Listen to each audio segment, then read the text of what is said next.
মনে কি পড়ে পুরনো সেই স্মৃতিগুলো? এটাই হলো আমাদের প্রাইমারি স্কুল। আমাদের এলাকাতে আজকে দেখা হয়ে গেল হালকা পাকনাবির ফেজের ওনারের সাথে। তো আপনারা আসেন বেলা আসলে কুমিল্লার বেলা চলে আসলাম নতুন একটা ভিডিও নিয়ে। বিডি ইসমাইল ব্লগে আমি মোহাম্মদ ইসমাইল হোসেন। এটা কইতাম দুঃখের কথা যেমন আর কোদালটা খারাপ না তো কার কোয়ালটা খারাপ। আরে ভাই সকালবেলা গরিবের R15টা বাইর করলাম, বাইর করে দেই চাক্কা লিক হয়ে গেছে। যেহেতু সকালবেলা গরিবের R15 এর চাক্কাটা লিক হয়ে গেছে তার জন্য সকালবেলা আমি ভিডিও করতে পারিনি। এজন্য আমি বিকেল বেলা এখন বাইরেছি আপনাদেরকে ভিডিও করে দেখানোর জন্য। এটা কইতাম সাতার মাথা, এটা বলে মজু মার্কেটের মাথা। মজু মার্কেটেতে রওনা দিয়ে দিলাম বাতেশ্বর প্রাইমারি স্কুলের দিকে। মজু মার্কেটেতে প্রাইমারি স্কুলে যাওয়ার যে রাস্তাটা, এই রাস্তাটা কত সুন্দর ইট সোলিং করে দিয়েছে। দেখছেন না অবস্থাটা কতটা সুন্দর দেয়া যাইতেছে। এই রাস্তাটি ইট সোলিং হওয়াতে গ্রামের মানুষের যে কতটা উপকার হয়েছে কি বলবো আপনাদেরকে।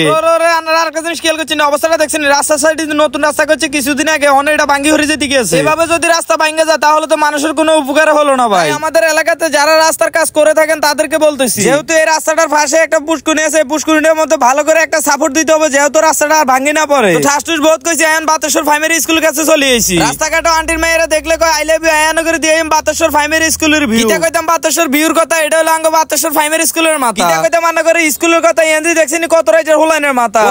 আমরা আরেকটা জিনিস খেয়াল করছেন অবস্থাটা দেখছেন, আর বাতিজা জান না আইতেছে মনে হয় এলাকার কয়েকশো বাথরুমের মালিকে না হইতে। এটা কইতাম আর বাতিজার কথা এন্দি দেখছেন আপনারা আরেকটা বাতিজা কোয়ানো যায় বইরেছে, এটার বলে মাথার রক্ত উঠে গেছে। এটারে গেলাম কিরে বাতিজার আগ করে তুই এনে বইরেছে, তোর আসলে কি হইছে একটু কাকার কাছে কথা। বাতিজা আর কইতেছে চাচা কিটা কইতাম মানে দুঃখের কথা কদিন বাদে বাদে কে জানি লই যায় গাঙ্গ গলির মাথা। দুঃখ গলির মাথা না তো কদিন বাদে বাদে এটাকে বলে বাঁশড়ি কে লই যায় কি উড়ে উড়ে। কিটা কইতে মানা করে যে কথা কথা খালি হেট লাগে না তোকে হেস লাগে। কথা মাই দেয় যে খালি ভুল করে আনারা দিবেন ঘুরে ধরে না তোকে ঘুরে ধরে না তো দিবেন মাফ করে। একটা জিনিস আনারা খেয়াল করছেন অবস্থাটা দেখছেন বোবা যাই তাহলে শুট দিছে বল এটা কোন বই গেছে কি নিজেও কইতে পারতেন না। তোর খেলাধুলা করোনালে দেখছেন অবস্থাটা আর বাতি যারা কতটা কষ্ট করতেছে অবস্থাটা দেখছেন আনা বাঁশ কাটি লয়েছে। ব্যাটম্যান হুয়া ব্যাটকে গেছে তার আদুল রাতে নাকি করছে আবার নতুন বিয়ে। আসলে আনা করে কিটা কইতাম হেটাকে খেলাধুলা দেয় পুরনো সেই স্মৃতিগুলো মনে হয়ে গেছে। আর এই প্রাইমারি স্কুলের সামনে কত খেলাধুলা না আমরাও করছি। আপনাদেরকে বলতেছি আপনারা কারা কারা এই দিনগুলো মিস করে যাচ্ছেন অবশ্যই জানিয়ে যাবেন আজকের ভিডিওর কমেন্টে। আমি জানি আমার অনেক প্রবাসী ভাই বন্ধুরা আছেন এই দিনগুলোকে অনেক মিস করে থাকে। আপনাদের সবাইকে বলে দিচ্ছি আজকের ভিডিওটা যদি আপনাদের কাছে একটু ভালো লেগে থাকে তাহলে অবশ্যই একটা লাইক একটা কমেন্ট একটা শেয়ার করে দিবেন। আর এরকম নিত্য নতুন ভিডিও পেতে বিডি ইসমাইল ব্লগটা ফলো দিয়ে আমাদের সাথেই থাকবেন। বিডি ইসমাইল ব্লগে আমি সবসময় চেষ্টা করে থাকি গ্রাম বাংলা ভিডিওগুলো আপনাদের কাছে তুলে ধরার জন্য। দেখুন না রে ভাই আজকে আমাদের গ্রামের মধ্যে কে এসে বলছে। দেখুন তো এই মানুষটাকে কেউ আপনারা চিনেন কিনা?